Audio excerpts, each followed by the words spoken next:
Who was the second person to walk on the moon? Hello guys, मैं राधिका अग्रवाल आज आप सभी का अपनी शिक्षा यूट्यूब चैनल पर स्वागत करती हूँ।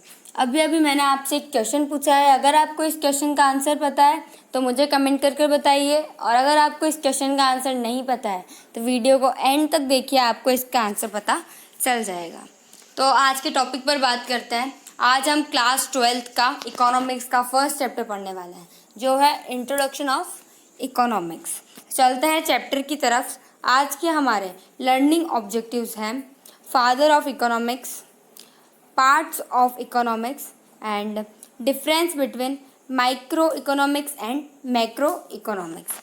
चलते हैं फादर ऑफ इकोनॉमिक्स की तरफ। इकोनॉमिक्स के फादर ऑफ इकोनॉमिक्स थे एडम स्मिथ।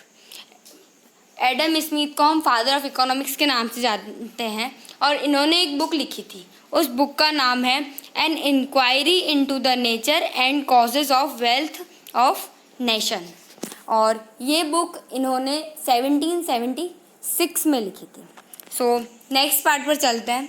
नेक्स्ट है हमारा पार्ट्स ऑफ इकोनॉमिक्स। इकोनॉमिक्स जो है वो 2 टाइप्स में डिवाइडेड है, micro economics and macro economics.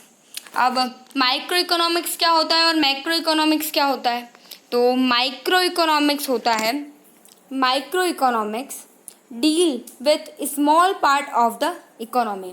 वो इकोनॉमी जो इकोनॉमिक के छोटे छोटे पार्ट से डील करती है उसे हम माइक्रो इकोनॉमिक्स कहते हैं। मतलब कुछ छोटी छोटी चीज़ों से समझना, उनके बारे में जानना, एनालिसिस करना, उनसे डील करना जो करती है वो कहलाती है माइक्रो इकोनॉमिक्स। जबकि मैक्रो इकोनॉमिक्स का मतलब होता है जो बड़ी बड़ी चीज़ों से, मतलब पूरी इकोनॉमिक्स से एक साथ डील कर सकती है। जैसे the economics which deal with the economy as a whole. मतलब इकोनॉमी के अंदर जो बड़ी बड़ी जो चीज़ें हैं, जो बहुत अच्छी बड़े बड़े रिसर्चेस किए गए हैं या एनालिसिस किए गए हैं, उन सब से डील करते हैं, उन्हें मैक्रो इकोनॉमिक्स कहा जाता है।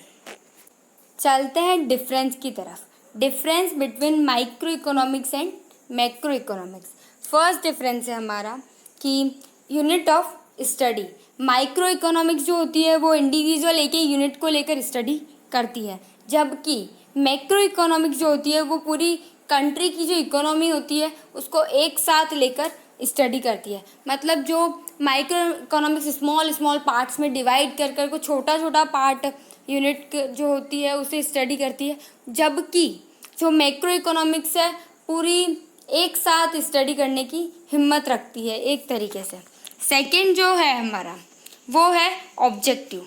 Micro economics has the main objective to analyze the principal problems and policies for the achievement of goal of optimum allocation of resources. Micro economics का मेन ऑब्जेक्टिव होता है प्रिंसिपल प्रॉब्लम्स और policies को analyze करना, और जो गोल है optimum allocations का उन्हें अचीव करना। जबकि मैक्रो इकोनॉमिक्स जो होती है वो इन्वेस्टिगेट करती है प्रिंसिपल्स को, प्रॉब्लम्स को और पॉलिसीज़ को, और उससे रिलेटेड जो एक फुल एम्प्लॉयमेंट का जो गोल है, और जो ज़्यादा से ज़्यादा प्रोडक्शन बढ़ाने का, कि प्रोडक्शन की कैपेसिटी बढ़ाने का जो एक गोल है उससे बढ़ाने में, उसे अचीव करने का ट्राई करती है। मतलब माइक्रो इकोनॉमिक्स जो है ये एनालाइज कर जो एक रिसोर्सेज की कमी का जो एक गोल है उसे पूरा करने की कोशिश करती है, जबकि मैक्रो इकोनॉमिक्स जो होती है वो जो एम्प्लॉयमेंट का गोल है या फिर प्रोडक्शन बढ़ाने का या प्रोडक्टिव कैपेसिटी बढ़ाने का जो गोल है उसे जो अचीव करने का ट्राई करती है। थर्ड जो बेसिस है वो है अल्टरनेटिव नेम। अल्टरनेटिव नेम क्या है? मैक्रो इकोनॉमिक्स का अल्टरनेटिव नेम होता है प्राइस थ्योरी। अल्टरनेटिव नेम का मतलब और किस नाम से जाना जाता है? तो माइक्रो इकोनॉमिक्स को प्राइस थ्योरी के नाम से भी जाना जाता है, जबकि मैक्रो इकोनॉमिक्स जो होती है इसको हम इनकम एंड एम्प्लॉयमेंट थ्योरी के नाम से जानते हैं। जो हमारा फोर्थ बेसिस है वो है अजम्पशन। माइक्रो इकोनॉमिक्स जो होती है उसकी देखते हैं सबसे पहले। It assumes other things being equal full employment, perfect competition, absence of state invention, etc. explain any theory and law. Micro economics जो होती है वो एम्प्लॉयमेंट को, कंपटीशन को, बाकी सारी जो मैंने बताए हैं इन सब को अज्यूम कर कर जो थ्योरीज होती है, लॉज होते हैं, उन्हें एक्सप्लेन करने का ट्राई करती है। जबकि मैक्रो इकोनॉमिक्स जो होती है वो जो रिसोर्सेज की स्कैरसिटी है, कमी है, डिस्ट्रीब्यूशन है इनकम और पॉपुलेशन ग्रोथ रेट में, उसे जो है देने का मतलब अच्छा करने का ट्राई करती है। जबकि चलते हैं नेक्स्ट 5th पॉइंट पर, हमारे इंस्ट्रूमेंट्स। जो माइक्रो इकोनॉमिक्स है, जो मेन इंस्ट्रूमेंट्स होते हैं माइक्रो इकोनॉमिक्स में वो होता है डिमांड एंड सप्लाई। मतलब जब वो किसी भी चीज़ के लिए स्टडी करती है तो मेन इंस्ट्रूमेंट उनका होता है डिमांड एंड सप्लाई का।